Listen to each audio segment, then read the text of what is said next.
Hello दोस्तों, welcome to SK classes में आप लोग का स्वागत है। दोस्तों आप लोग को बहुत दिन से इंतजार था कि यूपी में टीजीटी की वैकेंसी कब आएगी। तो दोस्तों फाइनली जो है कि यूपी टीजीटी की जो वैकेंसी आ चुकी है। ठीक है, तो दोस्तों इस वीडियो में आप लोग को मैं सब कुछ बताऊंगा। ठीक है, क्या एलिजिबिलिटी होनी चाहिए, ठीक है, क्या सैलरी होगी, शैक्षिक योग्यता क्या होगा, एज लिमिट क्या होगी, ठीक है, सब कुछ इस वीडियो में आपको बताऊंगा। बस वीडियो स्टार्ट करने से पहले आप लोग से एक रिक्वेस्ट करूंगा दोस्तों कि प्लीज़ चैनल को सब्सक्राइब कर देना और वीडियो को ज़्यादा से ज़्यादा दोस्तों के साथ शेयर कर देना और वीडियो को लाइक भी कर देना दोस्तों। ठीक है, तो दोस्तों हालांकि नोटिफिकेशन बहुत बड़ा है तो मैं आप लोग को शॉर्ट फॉर्म में चीज़ें बताऊंगा, मेन चीज़ें, और जो चीज़ मैं नहीं बताऊंगा उसके लिए जो आपको मौका दूंगा स्क्रीनशॉट लेने का। हालांकि मैं इसमें सब कुछ मेन आपको बता दूंगा। ठीक है, कैसे भरना, कैसे क्या करना, सब कुछ मैं बताऊंगा दोस्तों। ठीक है, तो आइए दोस्तों हम जो है कि वीडियो को स्टार्ट करते हैं। ठीक है, तो दोस्तों प्लीज़ चैनल को सब्सक्राइब कर देना। तो दोस्तों यहाँ पे देख सकते हैं आप, उत्तर प्रदेश माध्यमिक शिक्षा सेवा चयन बोर्ड जो है प्रयागराज, ये नोटिफिकेशन देख सकते हैं दोस्तों। नोटिफिकेशन का जो यहाँ पे आप जो है कि देख सकते हैं इन नोटिफिकेशन के बारे में कि जो आवेदन की तिथि है।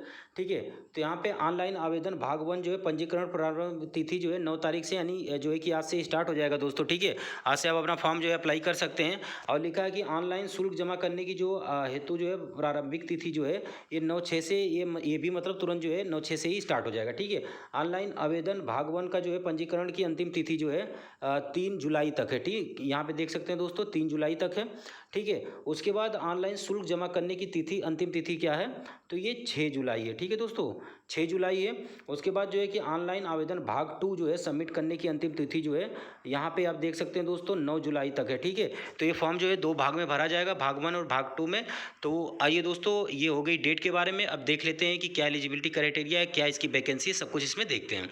तो यहाँ पे दोस्तों आप देख सकते हैं लिख रखा है कि उत्तर प्रदेश माध्यमिक शिक्षा सेवा चयन बोर्ड प्रयागराज द्वारा जो है विज्ञापन संख्या 01/2022 के माध्यम से जो है प्रदेश के सहायता प्राप्त जो है अशासकीय माध्यमिक विद्यालयों में प्रशिक्षित स्नातक शिक्षक के रिक्त पद जो है, यहाँ पे रिक्त पदों की संख्या देख सकते हैं दोस्तों।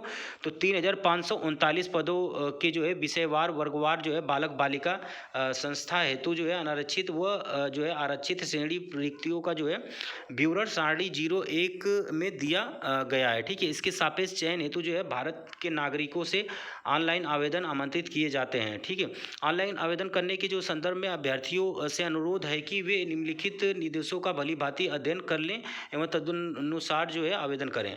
तो दोस्तों आप यहाँ पे देख सकते हैं, यहाँ पे जो है कि वैकेंसी कितनी है, तो आपकी वैकेंसी है 3539। ठीक है, यहाँ पे 3000 जो है 3000 आपका जो है 539। ठीक है, 3539 जिसे कह सकते हैं आप। ठीक, महत्वपूर्ण निर्देशन में क्या है दोस्तों, तो पहला पॉइंट देख लेते हैं दोस्तों। यहाँ पे पहला पॉइंट यहाँ पे देख सकते हैं, तो लिखा है अभ्यर्थी द्वारा चयन बोर्ड की वेबसाइट www.upsessb.org पर जो है ऑनलाइन आवेदन किया जाएगा। ठीक है, इस वेबसाइट पे जो है ऑनलाइन आवेदन जो है कल से आप कर सकते हैं दोस्तों। ठीक है, हालांकि अभी नोटिफिकेशन के बारे में बता रहा हूँ, वीडियो बना रहा हूँ दोस्तों, कल मैं कैसे फॉर्म भरा जाएगा वो आपको भर के मैं दिखाऊँगा। ठीक है, तो इसलिए आप चैनल को मेरे सब्सक्राइब कर लेना। ठीक है, इसके बाद दोस्तों यहाँ पे लिख रखा है कि किसी अन्य माध्यम से स्वीकार नहीं किया जाएगा, और किसी अन्य माध्यम से आप इस फॉर्म को भरते हैं तो आपका फॉर्म जो है रिजेक्ट हो जाएगा। दूसरा पॉइंट कह रहा है दोस्तों, अभ्यर्थी आवेदन करने से पूर्व आसानी पात्रता सुनिश्चित कर लें कि आवेदन करने की अंतिम तिथि को पद के लिए जो है निर्धारित सभी पात्रता शर्तों को जो है धारण करते हैं। ठीक है, यानी आप जो है सब कुछ आपके पास एलिजिबिलिटी क्राइटेरिया होनी चाहिए फॉर्म भरने तक। अगर नहीं है तो भी आपका फॉर्म जो है स्वीकार नहीं किया जाएगा। ठीक है, आपका कास्ट सर्टिफिकेट लगा रहे हैं तो आपके पास कास्ट सर्टिफिकेट वगैरह सब कुछ होना चाहिए। ठीक है, तो यही कह रखा है यहाँ पे। उसके बाद तीसरा पॉइंट है प्रशिक्षित स्नातक शिक्षक संवर्ग के प्रत्येक विषय के सापेक्ष में एक ही आवेदन स्वीकार किया जाएगा। सबसे मेन पॉइंट तो इसमें यही है दोस्तों। ठीक है, इसको जो है अंडरलाइन कर देता हूं मैं। यहाँ पे लिख रखा है सीधे सीधे, प्रशिक्षित स्नातक शिक्षक संवर्ग के जो है प्रत्येक विषय के सापेक्ष एक ही आवेदन स्वीकार किया जाएगा। यद्यपि एक से अधिक विषय में पृथक पृथक आवेदन कर सकते हैं। ठीक है, जैसे क्या होता है दोस्तों, हम बीए में क्या करते हैं, सोशल साइंस लेते हैं, तो सोशल साइंस में अगर हमें लगता है जैसे हमने सोशल साइंस में हमारे जैसे पॉलिटी जियोग्राफी वगैरह वगैरह सब अगर आ जाती है उसमें अगर हम लेते हैं। ठीक है, बीए में जैसे किसी की हिस्ट्री जियोग्राफी पॉलिटी सब होती है, तो इसमें से कोई आप 2 सब्जेक्ट ले सकते हैं। ठीक है, ये सब्जेक्ट की बात है, लेकिन आपको यहाँ पे लिख रखा है विषय के सापेक्ष में एक ही आवेदन स्वीकार होगा। ठीक है, उसके बाद दोस्तों यहाँ पे लिखा है कि विज्ञप्ति पदों की संख्या घट अथवा बढ़ सकती है। ठीक है, अभी ये विज्ञापन जो है कि मतलब ये जो वैकेंसी है दोस्तों बढ़ भी सकती है, घट भी सकती है। हालांकि बढ़ने की जो है कि बढ़ने का पॉसिबिलिटी ज़्यादा होता है, घटने का अब क्या ही घटेगा। घटने का तो ये देख ही रहे हैं जो है कि इतनी कम वैकेंसी दी हैं, 27,000 हम सुन रहे थे, और ये जो है कि 3,500 ही वैकेंसी दी हैं। उसके बाद 5वां पॉइंट देख लीजिए दोस्तों, अधिसूचना संख्या जो है 607 15/5/2019 के तहत जो है यहाँ पे दे रखा है, दिनांक 8 फरवरी 2019 द्वारा संशोधित उत्तर प्रदेश माध्यमिक शिक्षा सेवा चयन बोर्ड नियमावली 1998 में जो है विहित प्रक्रिया अनुसार प्रशिक्षित स्नातक शिक्षक पद पर चयन मात्र लिखित परीक्षा के आधार पर होगा। लिखित परीक्षा में ऋणात्मक अंक नहीं होगा। अब मेन पॉइंट ये भी देख सकते हैं दोस्तों यहाँ पे, ठीक है, इस पेपर में जो है कि निगेटिव मार्किंग नहीं है। इसको मैं अंडरलाइन कर देता हूँ दोस्तों, निगेटिव मार्किंग नहीं है, ठीक है, ऋणात्मक अंक नहीं है। तो आप जो है कि सभी क्वेश्चन को अटेम्प्ट कर लेना, ठीक है, आप सभी क्वेश्चन को अटेम्प्ट करना, ठीक है, क्योंकि इसमें निगेटिव मार्किंग नहीं है। ठीक, उसके बाद दोस्तों लिख रखा कि भाषा संबंधी प्रश्न पत्र उसी भाषा में होंगे यथा हिंदी या प्रश्नगत हिंदी में जो है संस्कृत का जो है प्रश्नगत संस्कृत में, यानी जिस भाषा में आप चूज करोगे उस भाषा में आपका जो है पेपर आएगा। ठीक है, हिंदी में की हो तो हिंदी में आएगा, संस्कृत में की हो तो संस्कृत में, अंग्रेजी में तो अंग्रेजी में, उर्दू में तो उर्दू में। उसके बाद दोस्तों किसी भी आरक्षण का लाभ उत्तर प्रदेश के निवासी ही ले सकते हैं, ठीक है, और कोई अलग से नहीं ले सकता। यहाँ पे EWS वालों के लिए जो है 10% आरक्षण है, ठीक है। आजकल तो भैया सबको आरक्षण मिल रहा है, ठीक है, तो अब आरक्षण की बातें यहाँ पे ख़त्म हो जाती है। ठीक, तो यहाँ 10% आरक्षण जो है यहाँ पे EWS वालों को जो है मिलना, यहाँ पे 10% आरक्षण है। 8वां पॉइंट दोस्तों देख लेते हैं, अभ्यर्थी प्रत्येक प्रकार से जो है पूर्ण आवेदन इसके सापेक्ष शुल्क जमा करने के पश्चात आवेदन सबमिट करेंगे। सबसे पहले आपको क्या करना है, रजिस्ट्रेशन करना है, उसके बाद शुल्क जमा करना है, उसके बाद फाइनल आपको जो है सबमिट करना है।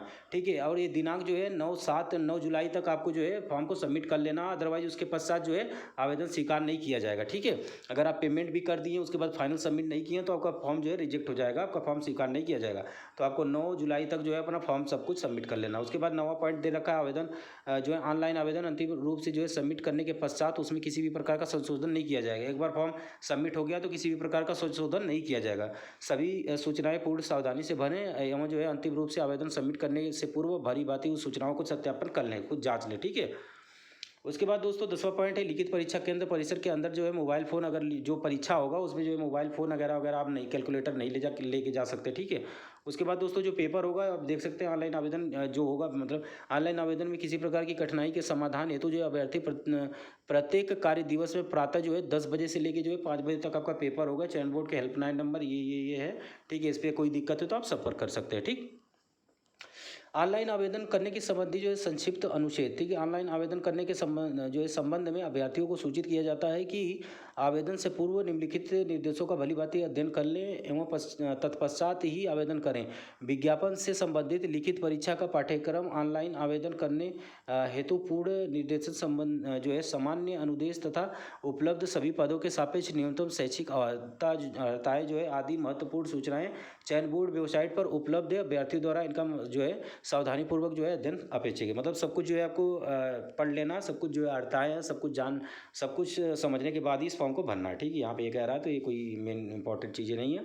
अब यहाँ पे देख सकते हैं दोस्तों, लिखा है कि ऑनलाइन आवेदन करने के सर्वप्रथम अभ्यर्थी को चयन बोर्ड की वेबसाइट पर जाना है और लिंक पे लिखा होगा परीक्षा 2022 के लिए ऑनलाइन आवेदन। ठीक है, उस पर जाके क्लिक कर देना। क्लिक करने के बाद दोस्तों सबसे पहले तो नोटिफिकेशन पढ़ना, नोटिफिकेशन के बाद जो है एडवर्टाइजमेंट पढ़ना है। उसके बाद दोस्तों सबसे पहले हमें क्या करना है, कैंडिडेट रजिस्ट्रेशन नंबर है, फिर उसके बाद फी पेमेंट करना है, फीस का भुगतान करना है, उसके बाद फॉर्म सबमिट करना फाइनली। ठीक है, ये स्टेप है। ठीक, हालांकि फॉर्म अब जैसे मैं बता रहा हूँ वैसे भी भर सकते हैं क्योंकि स्टेप बाय स्टेप मैं यहीं पे बता दिया हूँ। ठीक है, पर उसके बाद भी मैं आपको बताऊँगा कि फॉर्म कैसे भरा जाएगा, कल मैं बनाऊँगा इस पर वीडियो दोस्तों। ठीक है, प्रथम चरण कैंडिडेट रजिस्ट्रेशन। ठीक, कैंडिडेट रजिस्ट्रेशन में क्या करना, अप्लाई पे क्लिक करना है। क्लिक करने के बाद संवर्ग में ये सब दोस्तों आप स्क्रीनशॉट लेके पढ़ सकते हैं ये कि कैसे रजिस्ट्रेशन करना है। ठीक है, इस पर तो मैं वीडियो बनाऊँगा ही।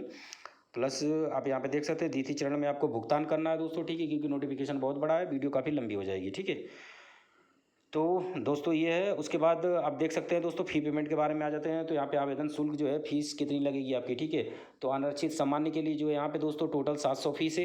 यहाँ पे ऑनलाइन प्रक्रिया शुल्क जो है 50 है, आवेदन शुल्क जो है 700 है।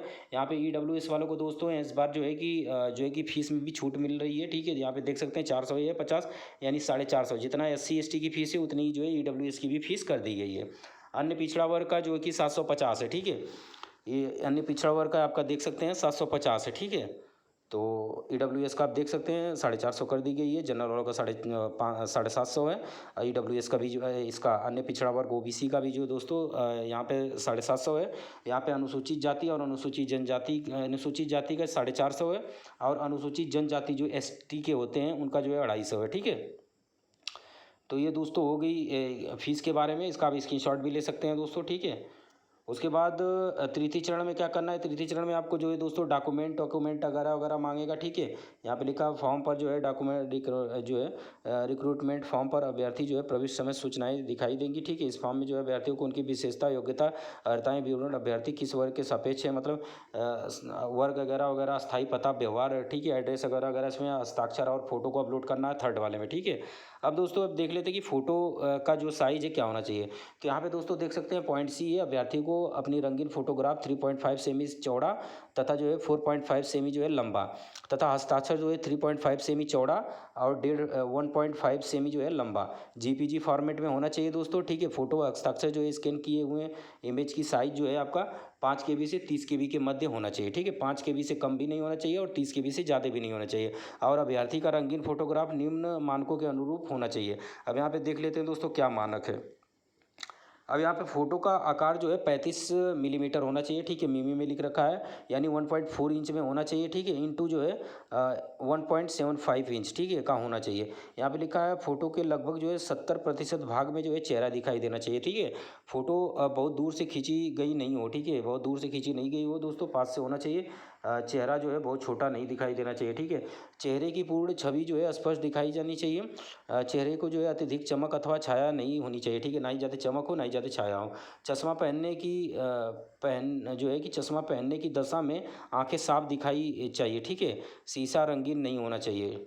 चेहरे के जो है दोनों किनारों पे दोनों कान साफ दिखाई देना चाहिए, ठीक है। आपके कान जो है साफ साफ दिखाई देना चाहिए।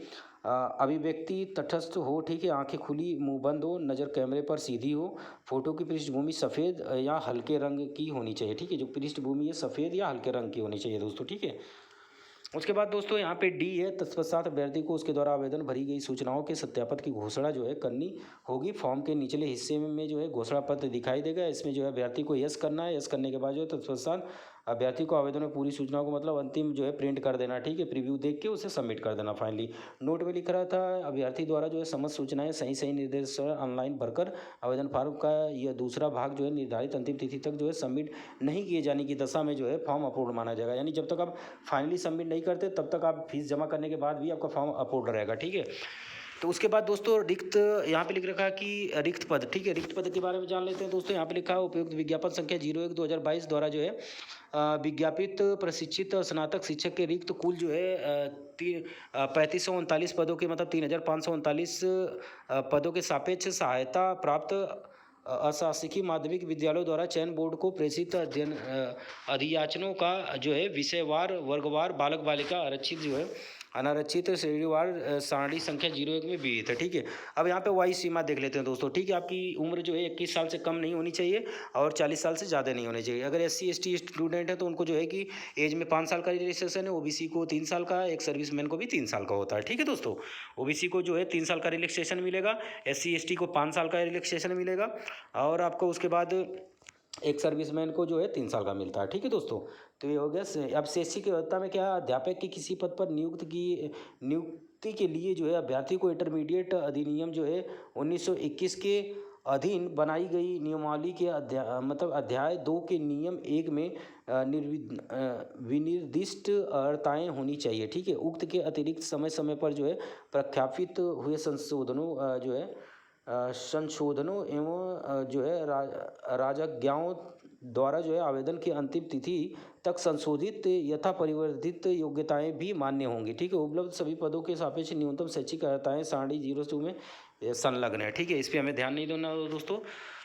अब उसको यहाँ पे आप वेतन देख लेंगे दोस्तों, ठीक है। वेतन क्या होगा, तो आपका वेतन इसमें एक बार अगर हो जाता है तो आपकी लाइफ बन जाती है दोस्तों। यहाँ पे देख सकते हैं कि वेतन जो आपका सैलरी है, सैलरी आपका 4600 ग्रेड पे है, ठीक है। ग्रेड पे जो है 4600 है दोस्तों, ठीक है। ग्रेड पे आपका 4600 है, 7वां लेवल है। उसके बाद जो है आपकी सैलरी आप देख सकते हैं दोस्तों 44,900 से 1,42,400, समझ रहे हैं, 1,42,400 मैक्सिमम। एक बार आपका सिलेक्शन हो जाता है तो आप समझ जाइए कि आपकी बल्ले बल्ले है, ठीक है। इसलिए आप अपनी मेहनत जो है दोगुनी कर दीजिए दोस्तों, ठीक है। दोस्तों इसके बाद आरक्षण के बारे में देख लेते हैं। आरक्षण देखने से पहले दोस्तों प्लीज़ चैनल को सब्सक्राइब कर देना, वीडियो बनाने में काफ़ी मेहनत लगती है, ठीक है। आप यहाँ पे देख सकते हो दोस्तों, आरक्षण किसी भी आरक्षण का लाभ उत्तर प्रदेश के निवासी के लिए ही अनुमान्य है, ठीक है।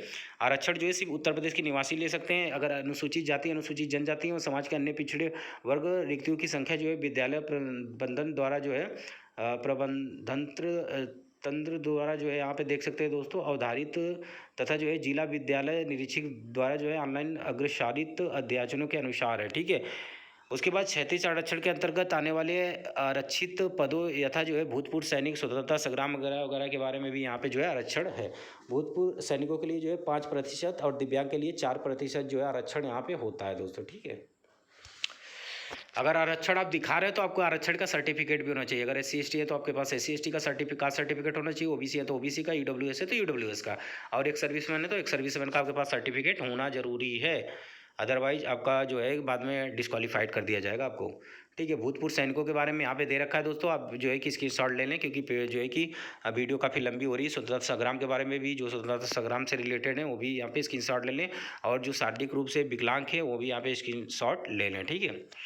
आइए उसके बाद हम मेन चीज़ों को बताते हैं दोस्तों, ठीक है, क्योंकि ऐसे वीडियो काफ़ी लंबी हो जाएगी। परीक्षा केंद्र के बारे में देख लेते हैं दोस्तों। यहाँ पे परीक्षा केंद्र के लिखा सभी जनपद मुख्यालयों पर ही केंद्रों का जो है निर्धारित किया जाएगा, ठीक है। अभ्यर्थी को कोई भी परीक्षा केंद्र आवंटित किया जा सकता है। परीक्षा केंद्र, समय सारणी और अनुक्रमांक जो है आदि सूचना यथा समय जो है दी जाएगी, ठीक है। आपको मतलब जो है केंद्र वगैरह वगैरह की जो है जानकारी जो है आपको जो है मेल द्वारा जो है प्रोवाइड होता रहेगा दोस्तों, ठीक है। लिखा है यदि कोई अभ्यर्थी बोर्ड द्वारा प्रेषित प्रवेश पत्र पे अंकित केंद्र से इतर केंद्र एवं विषय में जो है परीक्षा देता है तो उसकी जो है पुस्तिका मूल्यांकन नहीं की जाएगी, ठीक है। यानी आपको जो भरे हैं फॉर्म में वही करना है, और जिस सेंटर पे जाना है उसी सेंटर पे जाना है, कहीं फर्जी वाला इधर उधर नहीं पहुंच जाना है। यहाँ पे देख लीजिए दोस्तों भर्ती प्रक्रिया के बारे में। यहाँ पे जो है कि भर्ती प्रक्रिया में सबसे पहले तो हम ये देख लेंगे दोस्तों, आपका जो प्रश्न पत्र है, ठीक है, टोटल जो है 125 क्वेश्चन आएंगे। टोटल 500 नंबर का है, ठीक है, टोटल 500 नंबर का है दोस्तों, और 125 क्वेश्चन आएंगे, और कोई भी निगेटिव मार्किंग नहीं है। और प्रत्येक क्वेश्चन के जो है 4 नंबर के होंगे, ठीक है। प्रत्येक क्वेश्चन एक क्वेश्चन आपका 4 अंक का होगा, ठीक है। यानी सभी क्वेश्चन आपको करने अनिवार्य हैं, ठीक है, सभी प्रश्न करने अनिवार्य होंगे, क्योंकि इसमें निगेटिव मार्किंग नहीं है। और दोस्तों ये रही 125 क्वेश्चन है, 500 टोटल अंक है, एक क्वेश्चन जो है 4 अंक का है, ठीक।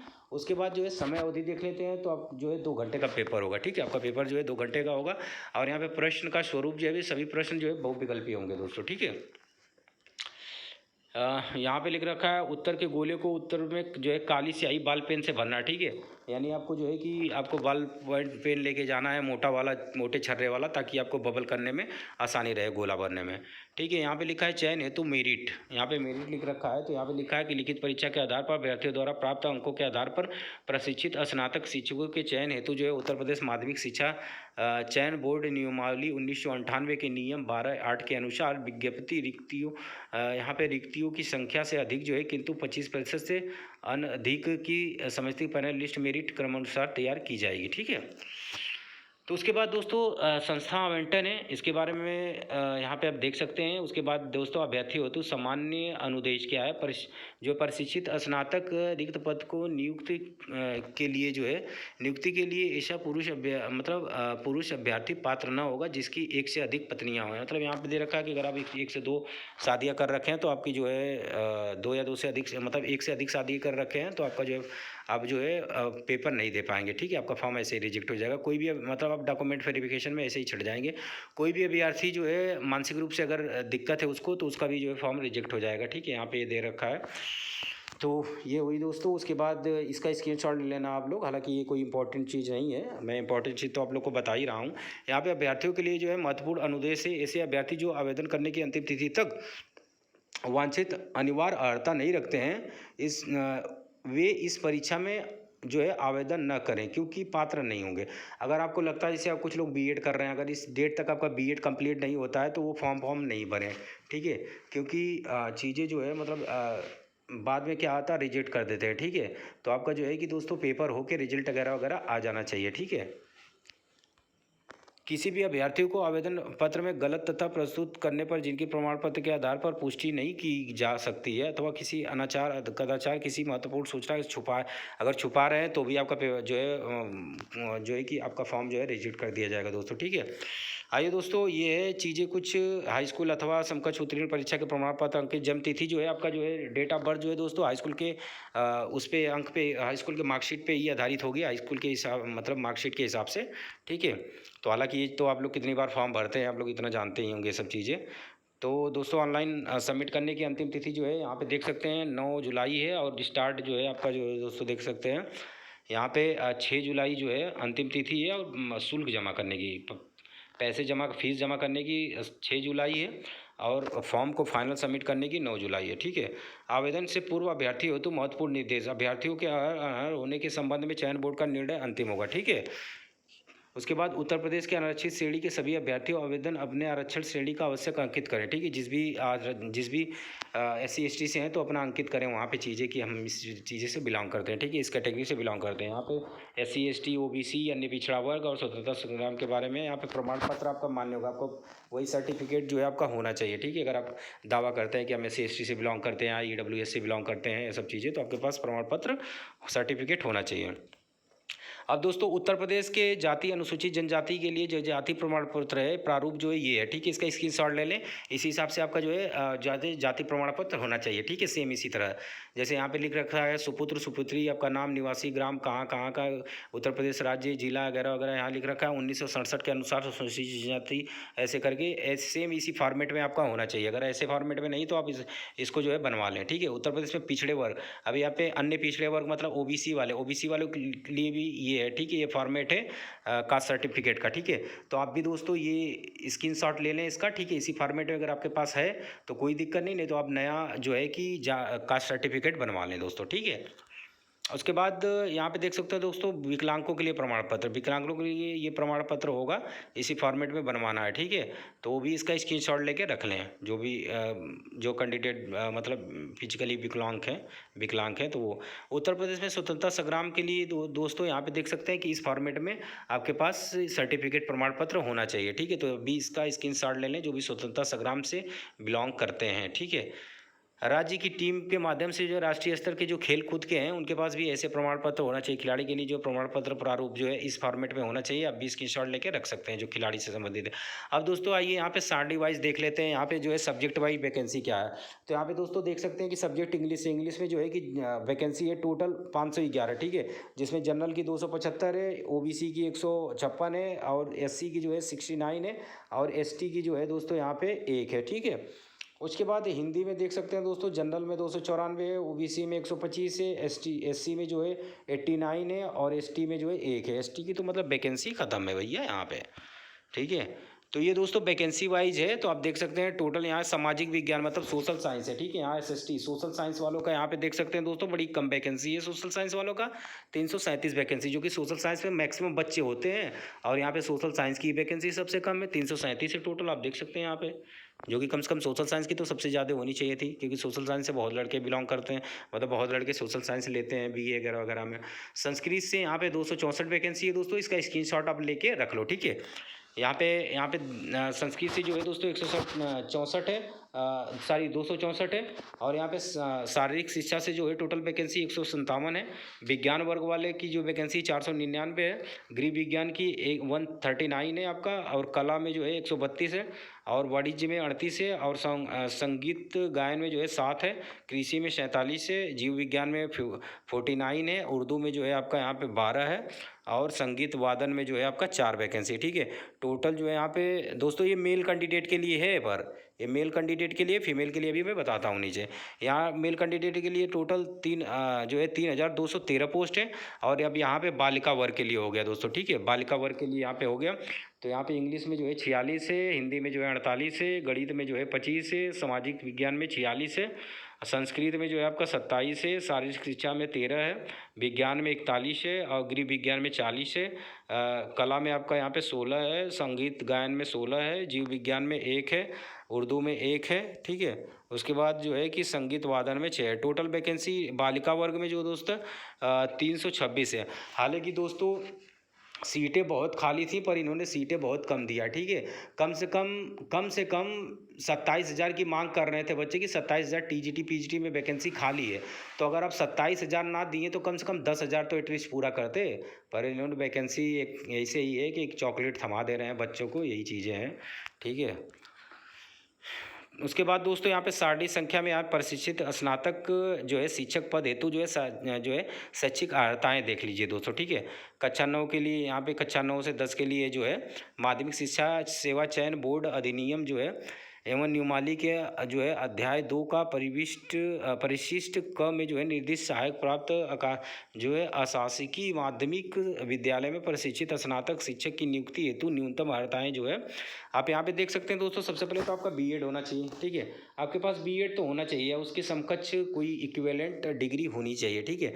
यानी आपके पास बीएड हो, हिंदी तो हो, हिंदी के साथ आपका बीएड हो, ठीक है। इंटरमीडिएट में यहाँ लिखा है कि आपका हिंदी एवं संस्कृत होना चाहिए इसमें, ठीक है। हिंदी में अगर हिंदी है तभी भर सकते हैं, संस्कृत है तो तभी भर सकते हैं। और आपका दोस्तों बीएड होना चाहिए, ठीक है, बीएड होना अनिवार्य है।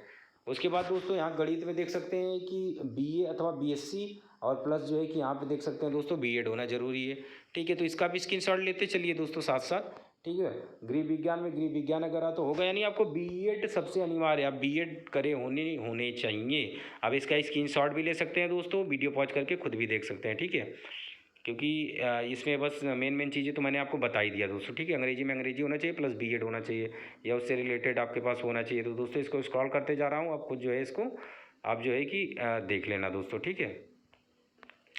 तो ये है दोस्तों पूरी जानकारी, ठीक। यहाँ पे देख सकते हैं दोस्तों ये कृषि से रिलेटेड हो गया, ठीक है। ये कृषि से रिलेटेड चीज़ें हैं, सेम वही चीज़ें कला से रिलेटेड है। मतलब सब सब्जेक्ट में आपका बीएड अनिवार्य होगा, ठीक है। जो मेन सब्जेक्ट है वो तो होना चाहिए, प्लस इसी बाद में जो है आपका बीएड भी होना चाहिए। बिना बिना जो बीएड नहीं किए वो फॉर्म को नहीं भर सकते, ठीक है। तो ये दोस्तों हो गई पूरी जानकारी, ठीक है। इसको जो है वीडियो को पॉज करके भी आप देख लेना। मेरे हिसाब से तो मैंने सब कुछ आपको बता दिया। तो दोस्तों बस लास्ट में आप लोग से यही कहूँगा कि प्लीज़ मेरे चैनल को सब्सक्राइब करो और वीडियो को ज़्यादा से ज़्यादा दोस्तों के साथ शेयर करो। जय हिंद दोस्तों, जय भारत।